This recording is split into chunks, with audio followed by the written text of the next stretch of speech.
이틀간 진행된 20대 대선 사전투표율 36.93%로 역대 최고의 사전투표율을 기록하며 마무리됐습니다.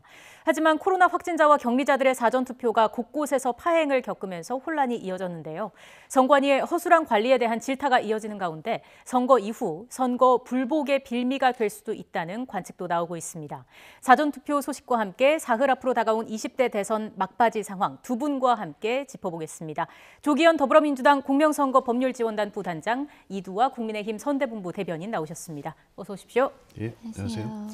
자, 먼저 사전투표 얘기를 좀 해보겠습니다. 36.9% 이런 높은 열기에 대해서 각 당에서 어떻게 분석하시는지 궁금한데요. 먼저 말씀해 주실까요? 일단 뭐 코로나가 확산된 상황에서 높은 주권의식을 보여줬다는 것에 대해서 굉장히 좀 고무적이고요. 이것은 뭐 유불리를 떠나서 뭐 매우 바람직한 상황이라고 보여집니다. 네. 이제 이 사전투표 전에 계속 나온 여론조사의 결과와 어느 정도 부합하는 결과라고 보여지고 실제 한 35% 정도 사전투표가 예상됐고 네. 예, 그거보다 약간 상회하는 정도로 이어졌고요. 이게 통상 과거 투표를 보면 뭐 민주당에 유리하고 민주당 지지층이 사전투표를 많이 하는 경향이 분명히 있었습니다. 이번 투표도 크게 다르지는 않을 거라고 보는데 뭐 국민의힘 측에서도 과거에는 이제 부정선거 의혹 이런 부분들을 문제 삼으면서 사실 사전 투표를 꺼리는 분위기가 있었는데 국민의힘 측에서도 뭐 적극적으로 사전 투표를 좀 권유한 상황이었기 때문에 어느 정도 이제 그런 요인들이 결합이 되면서 전체적인 상승을 했다고 보여지고요. 예. 특정 정당이나 후보에게 유리할지에 대해서는 섣불리 예측하기는 어렵습니다. 다만 한 가지 분명한 것은 호남에서 일단 높은 그 투표율이 나온 것. 네. 근데 이제 높은 투표율이 통상 호남에서 사전 투표율이 항상 높기는 했습니다. 근데 그 전국적 평균적으로 한 10% 정도 과거 대선에 비해서 상승을 했는데 그보다 한 5% 정도 더 호남의 투표율이 더 높아졌거든요. 이런 부분들 또 실제 이제 성별, 세대별 투표율은 알 수는 없지만 실제 투표 현장을 참관한 뭐 당 관계자들의 이제 전언에 의하면 이 30대의 투표율이 또 높아진 것 같다고 예. 합니다. 이제 이런 부분들을 종합해 보면 안철수 후보의 단일화에 대한 역풍도 사전투표에 어느 정도 반영이 됐지 않나 이렇게 보고 있습니다. 국민의힘에서는 어떻게 분석하고 계세요? 네, 이제 희망사항 말씀하신 것 같고요. 이제 저희가 생각할 때는 저희한테 불리하지 않다, 유리하다라고 생각을 하는 게 이제 지금 여론조사에 대한 공표 금지 기간 이전에 네. 마지막 여론조사까지 보면 주로 윤석열 후보가 우세합니다. 우위에 있는 게 사실이고요. 지금 어떻게 얘기하셨냐면 지금 부단장께서도 말씀하신 게 2030 세대가 사전투표를 많이 한 것 같다 이렇게 말씀을 하셨잖아요.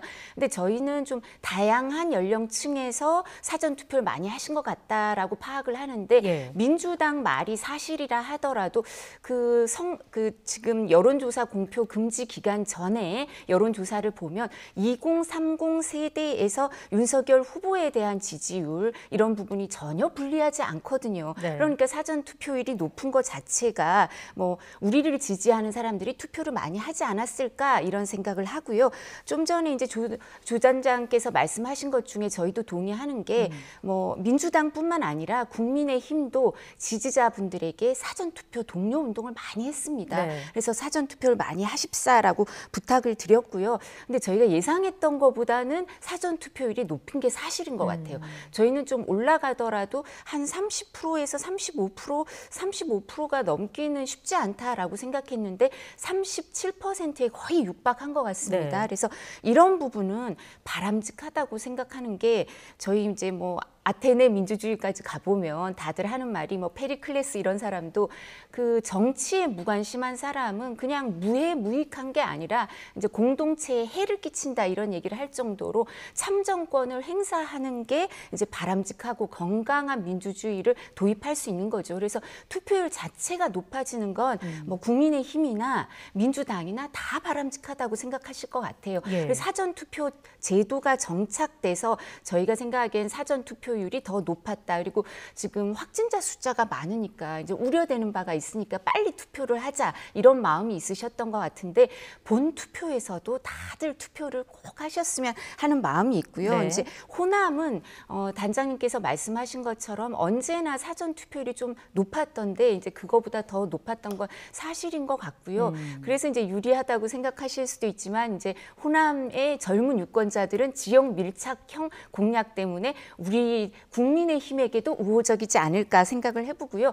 그런 논리로 하면 경기가 최전데 그죠? 경기도가 그러면 그거 원래 경기도지사를 직전까지 하셨으니까 이거는 좀 부정적으로 생각하시는지 하여튼 이 부분은 사전 투표율이 높은 건 저희는 바람직하다. 본 투표율 저희가 사전 투표율을 참고하면 본 투표율이 지난 대선 77%보다 높을 거라고 예상을 하는데요. 전 국민이 정말 다 빠짐없이 투표하셨으면 좋겠습니다. 네, 일단 사전 투표율만 놓고 보면 그 국민의 직접 정치 참여성이 좀 높아진 것으로도 볼 수 있는데 전체 투표율을 말씀해 주셨는데 부단장님께서는 그 본 투표로도 이 높은 선거 투표 열기가 이어질 것으로 보십니까? 네, 어느 정도는 뭐 지난 대선보다는 상승할 것으로는 보여집니다. 근데 이제 지금 적극적 투표 의사를 밝히는 이 조사 결과를 보면 지난 대선에 비해서는 약간 높게 나오고는 있는데 네.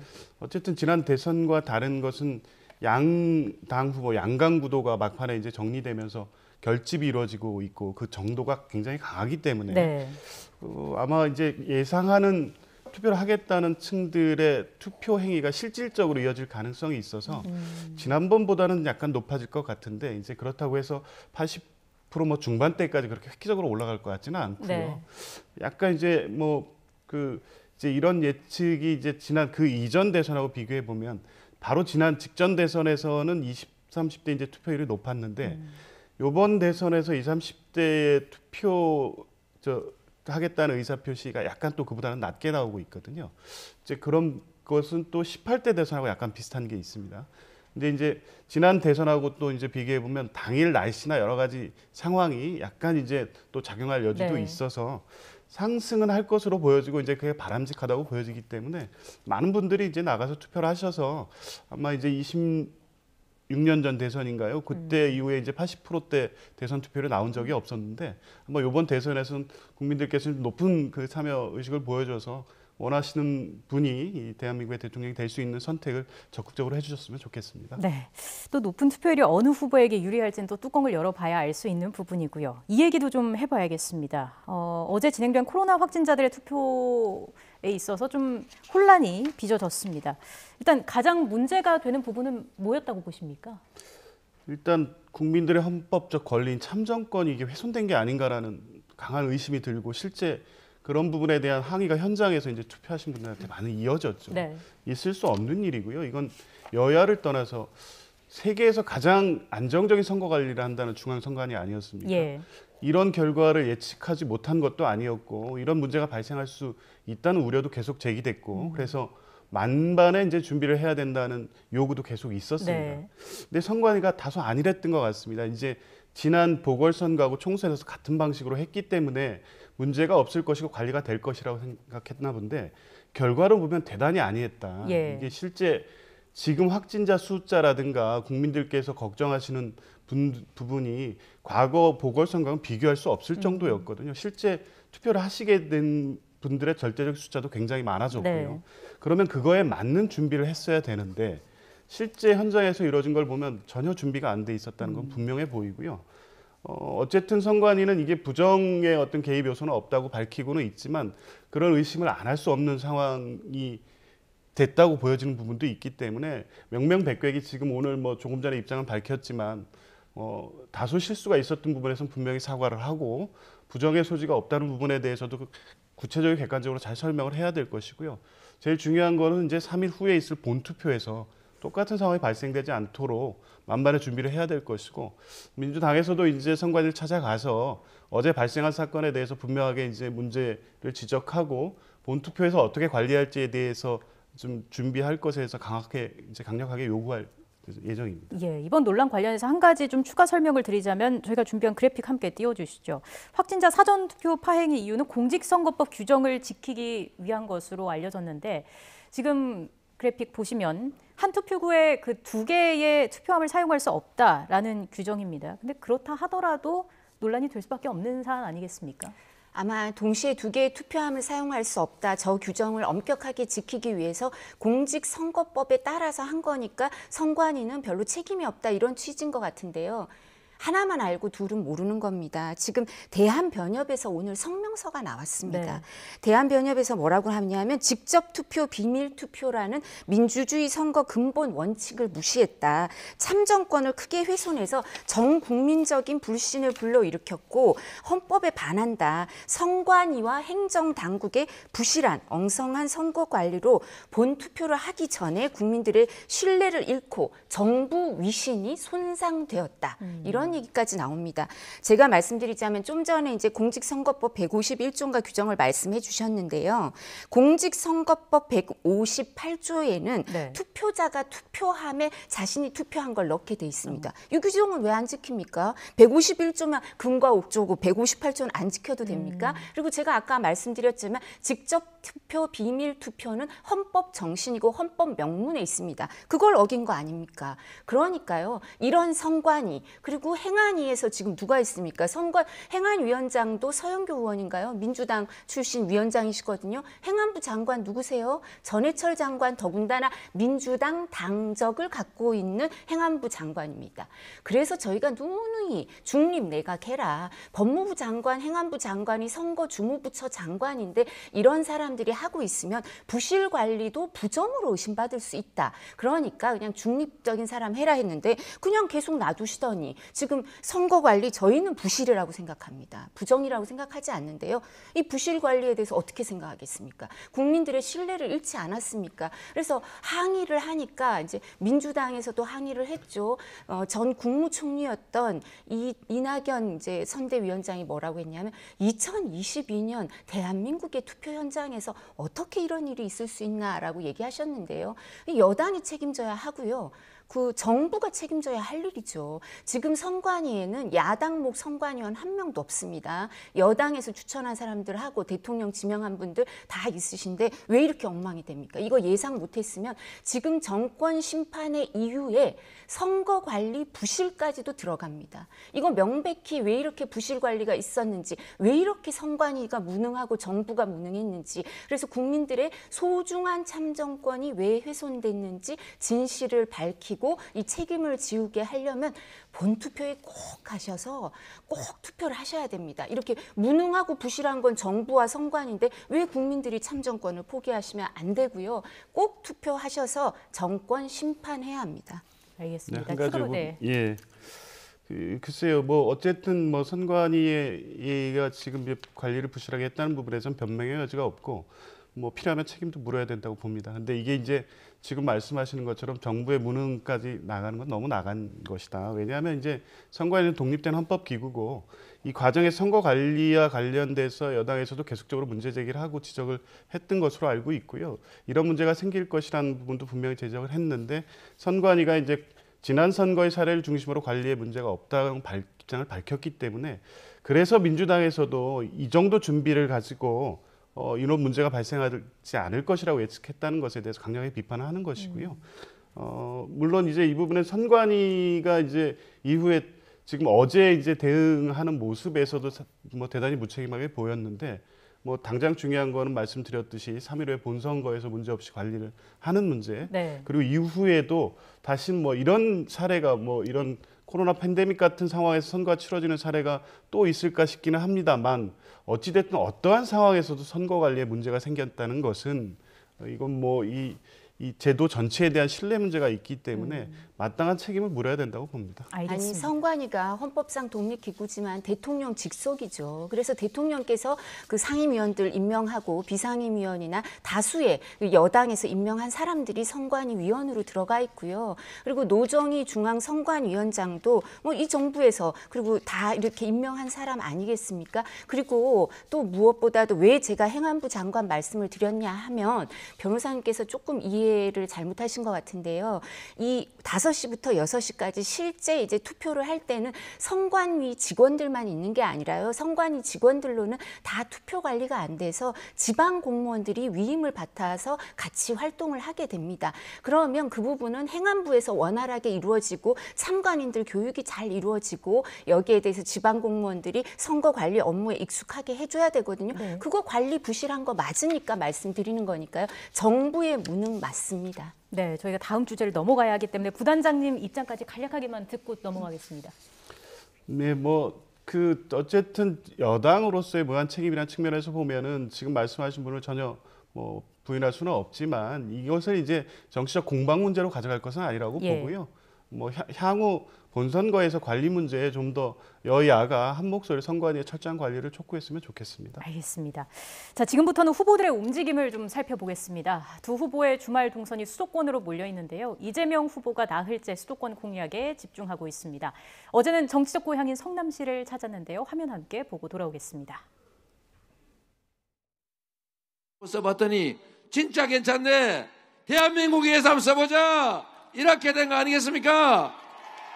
여기 계신 우리 성남 시민 여러분 그리고 경기도민들이 이재명의 증인 아닙니까? 먼저 부단장님, 지금 수도권 판세 어떻게 분석하고 계십니까? 일단 계속 지금까지 여론조사 결과에서 보면 경기 인천에서는 약간 이제 앞서가는 조사 결과가 이제 공개 직전까지 여론조사 결과였고요. 서울에서 열세인 것은 부인할 수 없는 사실인 것 같습니다. 네. 그런데 추세적으로 과거 벌어졌던 이 지지율이 좁혀지는 추세에 있었고 이제 그 원인을 이제 보면 결국에 이제 수도권 민심이 민주당에 입안했던 핵심적인 건 부동산 문제가 가장 컸다고 보여지고요. 그 부분에 있어서 이재명 후보가 이제 공급 확대라든가 과세, 양도세 유예라든가 이제 거래를 통해서 부동산 가격을 안정화하면서도 주거 취약층에 대한 대책을 확실하게 내놨고 이런 부분에 대한 호소가 어느 정도 이제 영향을 미치면서 이 지지율 격차가 좁아지는 상황이었고요. 결국에 이제 수도권에서 이기는 것이 본선거에서 이기는 결과로 이어질 것은 명확해 보이는데요. 예.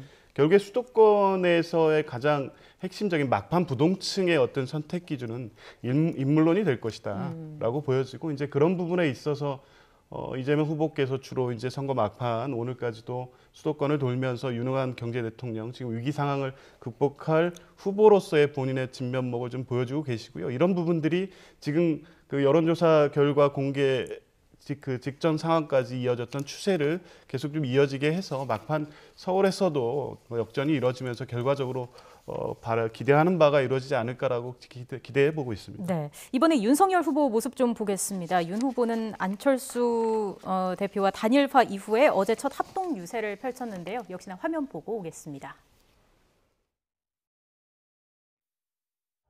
저와 함께 더 좋은 나라를 위해 진격할 우리 안철수 대표를 한번 연호해 주십시오, 여러분. 저 안철수의 통합과 미래가 합치면 더 좋은 대한민국 만들 수 있습니다.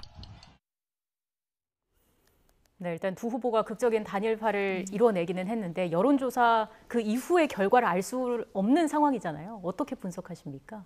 근데 저희가 그전에도 단일화를 상정하고 단일화 과정에서 여러 여론조사가 있었는데요. 단일화를 가정했을 때 더 좋은 결과가 있었고요. 그래서 그런 부분은 이제 국민들께서 저희를 지지하는 국민들은 이 부분 더욱더 이제 열심히 투표장에 나가셔서 이제 투표를 함으로써 이기고 바꿀 수 있게 도와주실 거라고 생각을 하고요. 예. 그리고 안철수 후보가 이제 이천 유세에서 처음으로 같이 하시고 그다음에 광진 유세에서는 우리 윤석열 후보가 중간에 서고 이준석 대표, 안철수 대표 다 같이 삼자가 손을 맞잡고 이렇게 열광적인 지지자들한테 호응하는 모습도 보여줬고요. 유세도 다 하셨거든요. 근데 안철수 후보가 유세를 한 것 중에 제가 참 안철수 대표가 유세를 한 것 중에 인상 깊은 게 위기를 불러온 사람들은 위기를 해결할 수 없습니다. 그렇게 얘기를 하더라고요. 이재명 후보의 슬로건이 위기에 능한, 뭐 위기에 예. 강한 이런데 위기를 불러온 사람이 어떻게 위기를 해결하겠습니까?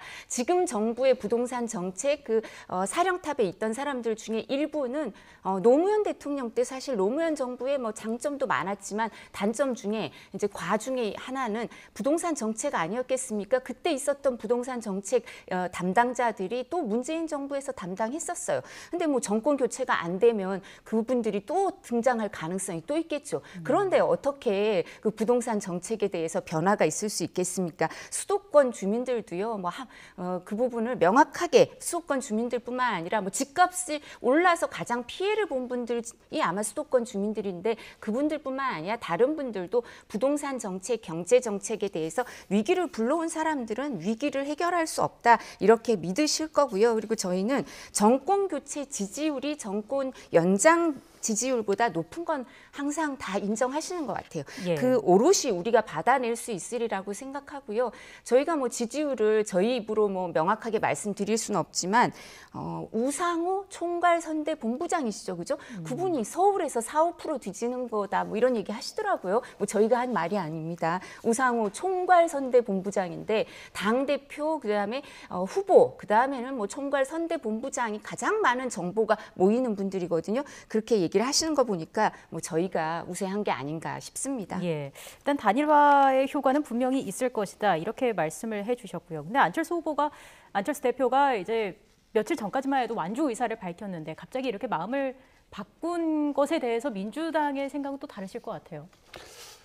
그 결과와 이 과정을 쭉 본 분들은 다 알고 계신데요.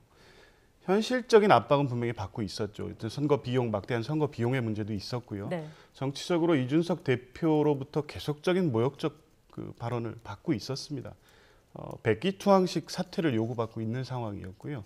그 이제 선거 막바지 되면서 어떤 선택을 할 수밖에 없었는데 저희들은 뭐 대개 예측하기로 제3당의 길을 꿋꿋이 갈 것이다. 이번에는 다른 모습을 보여줌으로써 안철수의 정치가 달라졌다는 것을 보여줄 것으로 봤습니다. 실제 본인의 메시지가 일관되게 그렇게 나오고 있었고요. 이제 결국에 선거 일주일도 채 남겨주지 않은 상태에서 이렇게 하룻밤새 어떤 입장을 번복해서 한 것은 그런 현실적인 정치적 압박에 굴복한 것이다. 이렇게 볼 수밖에 없고요. 그 이면 내면에는 어떤 게 있냐면 계속적으로 물론 과거 이제 민주당과의 또 합당도 있긴 했습니다만 3세력으로서 3당으로서의 한계를 늘 본인도 인정하면서 주류가 되고 싶어하는 어떤 욕망이 계속적으로 있었고 그것이 계속적으로 후보 단일화라는 선택으로 나타났었는데 이번에는 이제 다를 거라고 봤는데 결국 그 내면에는 이제 그런 권력에 대한 어떤 욕망 이런 게 있었고 그게 결국에 실현된 것이다. 그 단일화 그 발표 현장에서도 얘기하시지 않았습니까? 본인이 행정적 경험에 대한 언급을 하시고 이런 거를 보면 뭐 구체적인 어떤 합의 내용이라든가 권력 분점의 내용이 드러나진 않습니다만 분명히 그런 내용이 있었을 것으로 보여지고 결렬 선언했던 그 일주일 전에 그 논의 과정에 대해서 서로 이제 비판하면서 공개했던 내용을 보면 어떻게 권력을 나눌 것인가에 대한 상호 간의 어떤 분명히 협의가 계속되고 있었던 것으로 보여지고요. 이제 그런 부분에 대해서 어느 정도 정치적 이해가 맞닿은 지점에서 결국에 이제 사퇴하는 방식의 단일화를 이뤘다고 보여지고 이제 아까 대변인 말씀 중에 한 가지만 덧붙여서 말씀드리면 엊그저께 이제 합동유세에서 했던 안철수 후보의 발언을 저도 봤습니다. 뭐 위기를 불러온 정부가 또 위기를 극복할 수는 없다는 말씀하셨는데 이 사퇴 직전까지 하셨던 얘기가 뭐냐면 무능한 후보가 대통령이 된다고 하면 국가적 위기를 초래한다는 얘기를 하셨습니다.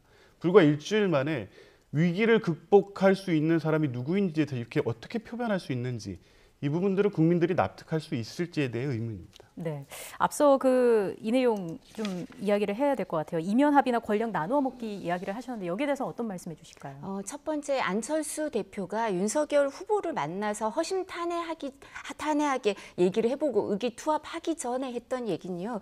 윤석열 후보에 대해서 제대로 알지 못하고 한 얘기겠죠. 그리고 또 하나는 저희 자꾸 이렇게 민주당에서 나오신 분들이 이렇게 잊어버리고 국민들이 잊어버리기를 원하시는 게 있더라고요. 김동연 후보 후보랑 이재명 후보도 단일화했습니다. 근데 절대 얘기를 안 하시더라고요. 그리고 요새도 같이 잘 안 나타나세요. 왜 그러세요? 우리는 같이 많이 나오려고 하는데. 그리고 꼭 하나 말씀드리고 싶은 게 저희는 김동연 뭐 전 부총리가 이재명 후보 지지 선언하시고 뭐 그럴 때 사퇴하시고 할 때 뭐 별다른 뭐 부대변인 정도의 논평은 있었을지 모르겠지만 공식 입장도 없고 긴급 회의 이런 거 안 했습니다. 근데 우리가 윤석열 후보와 안철수 대표가 단일화를 하니까 막 우상호 본부장, 윤호중 원내대표 다 모여서 막 갑자기 긴급 회의를 하시더라고요. 거기서 뭐 악담을 막 퍼부어대시더라고요.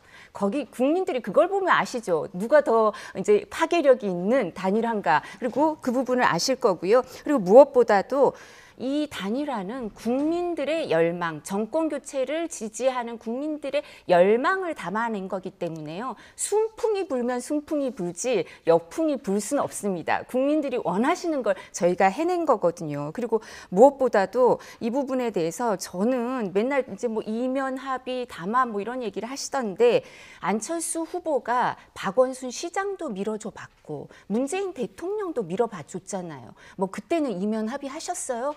뭐 그때 뭐 그런 거 하셨어요? 뭐 모르겠는데요. 저희는 절대 그런 거 없었습니다. 뭐 이재명 후보가 연설하시면서 이런 말씀을 하시더라고요. 돼지 눈에는 돼지만 보인다. 뭐 이런 말씀 하시던데 저희는 김동연 후보가 사퇴했을 때 이면 합의 뭐 이런 얘기 한 적이 없습니다. 근데 왜 우리한테만 이런 얘기를 하시는지 저희가 이해가 안 되고요. 그래서 이런 부분은 오히려 안철수 대표한테 윤석열 후보가 만났을 때 다른 걸 어떻게 뭐 종이 쪼가리 이런 거 필요 없고 내가 안철수 후보를 믿고 안철수 대표를 믿고 안철수 대표가 나를 믿고 국민들이 원하는 정권 교체를 이루어내자 우선. 그러고 나서 성공한 정부를 같이 만들어내면 그 과정에 안철수 대표의 앞날이 열리지 않겠느냐 이런 얘기를 할 수 있지 저희가 뭘 약속할 수 있겠습니까? 국무총리 얘기하셨는데요. 국무총리는요. 야당이 될지 뭐 여당이 될지 모르겠습니다만 제1당인 민주당 180석까지 동원할 수 있잖아요. 거기서 동의하지 않으면 국회 인준 받지 않으면 국무총리 하기 어렵습니다. 근데 어떻게 저희가 보장을 해주겠습니까? 말도 안 되는 얘기시고요. 그리고 또 무엇보다도 사실 민주당에서는 안철수 후보가 민주당 사람들을 잘 안다 이런 얘기를 토론회에서도 하시던데요. 그만큼 민주당의 여러 가지 제안에 대해서 어떤 합의에 대해서 신뢰나 이런 부분이 실현될 가능성이 없다고 생각한 거 아닌가 싶더라고요. 왜냐하면 뭐 586 용태, 윤미향 의원 제명 이런 얘기를 한 달 전에 송영길 대표가 제안 정치 쇄신이라고 얘기하고 네. 이재명 후보도 해보자 그리고 한영을 했는데 이거 뭐 이렇게 586 용태 같은 건요. 입법도 필요 없고 의총 결의도 필요 없고요. 586 의원들이 결심만 해주시면 되잖아요. 한 명이라도 했습니까? 근데 무슨 진정성이 있고 무슨 신뢰가 담보되겠습니까? 예, 발언 기회 드리겠습니다. 다 아시잖아요. 이 정치적으로 단일화하거나 사퇴를 해서 본인의 어떤 정치적 이해를 버릴 때 물론 대외적으로는 명분이라든가 대의를 얘기를 하지만 정치적 실리에 대한 논의가 없는 협상이라는 건 없고 이제 그런 부분은 지금 이제 당일날 양 후보께서 국회에서 밝힌 내용에 있는 것이 아니라 지금까지의 협의 과정을 보면 드러나 있었죠. 그러니까 이제 그런 부분 때문에 결국에 뒤에서 야합이라고 부를 수 있는 어떤 권력 분점에 대한 합의가 있었을 것이라고 보여지는 거고 저는 뭐 그 자체가 부인되고 나쁘다고 보지는 않습니다. 당연히 어떤 뭐 같은 방향을 가진 정치 세력이 연합 정치를 하는 데 있어서 어떤 내용과 방향을 합의하고 그걸 어떻게 나눌 것이냐는 합의는 있을 수 있는데 이게 이제 이런 대의와 명분의 기초에서 그런 합의를 했다고 하면 이미 진작에 됐어야 될 겁니다. 그런데 선거 막바지에 이미 누가 보더라도 이번에 안철수 후보는 사퇴하지 않고 완주한다는 것으로 보고 특히 그래서 안철수 후보 지지층도 굉장히 강력하게 지지율은 낮아졌지만 이번에 좀 다르게 보고 가겠다는 입장을 보이고 있었는데 예. 이제 이런 부분에 대한 배신감이 크고 그 이면에 그렇기 때문에 순수하고 대의 명분에 입각한 어떤 뭐 이런 합의가 아닌 권력을 나누기 식의 어떤 합의가 있었지 않았나 보여지는 거고요. 네. 예, 그러면 또 한 가지만 덧붙이면 이제 종이 쪼가리 합의 이런 게 뭐 중요하냐 윤석열 후보처럼 배포 있게 크게 이런 합의가 있으면 되고 대의 명분에 대한 합의라고 하는데 지난번에 이제 우크라이나 사태 때도 이제 종이 쪼가리 합의 이런 얘기를 자꾸 하시는데요. 합의에 있어서 중요하죠. 근데 특히 이제 안철수 후와 이 단일화 협상이라든가 합당을 해서 이제 정치를 하다 보면 이런 문제가 결국에 계속 문제가 됩니다. 나중에 이제 이 부분에 대한 합의 내용 때문에 결국에 혼란스럽고 국정이 불안하거나 당 운영이 불안해진 사태가 계속 반복이 됐었거든요. 이런 부분 때문에 대의와 명분이라고 얘기하지만 실제 합의된 내용이 뭔가 있었다면 이런 부분에 대한 갈등 우려도 사실 대선 후에 충분히 좀 예상할 수 있어서 이런 부분에 대한 우려를 말씀드리는 겁니다. 제가 보충 설명드리자면 하루 전까지 안철수 대표한테 같이 가자고 말씀하셨는데 안철수 대표한테 계속 이런 부분 말씀을 하시면요. 그거 자체가 이소부화의 여우와 신포도죠. 내가 같이 못하니까 쟤는 맛있는 포도가 아닐 거야 이렇게 얘기하시는 거고 조원진 대표한테까지 같이 하자고 이재명 후보가 문자 한 번 보내고 전화 한 번 하셨다며요. 근데 이분은 대선 출마 명분이 탄핵 무효, 문재인 좌파 독재 정권 심판입니다. 그럼 여긴 무슨 가치가 있고 무슨 연대가 있고 무슨 대의 명분이 있나요? 이런 분이 이런 이재명 후보 민주당은 오히려 본인들이 정말 아까 말씀하신 것처럼 대주 눈에는 대지만 보이나 보죠. 네, 저희가 시간이 더 있었으면 좋았겠지만 준비된 시간이 어느덧 다 돼서 이제 정리를 좀 해야겠습니다. 이번 선거 관건은 결국 어느 진영의 지지층이 더 강력하게 결집을 하느냐, 어느 쪽이 투표소에 더 많이 나오냐가 되지 않을까 싶습니다. 오늘 이야기 여기서 마무리하겠습니다. 조기현 더불어민주당 공명선거 법률지원단 부단장, 이두아 국민의힘 선대본부 대변인과 함께했습니다. 오늘 말씀 고맙습니다.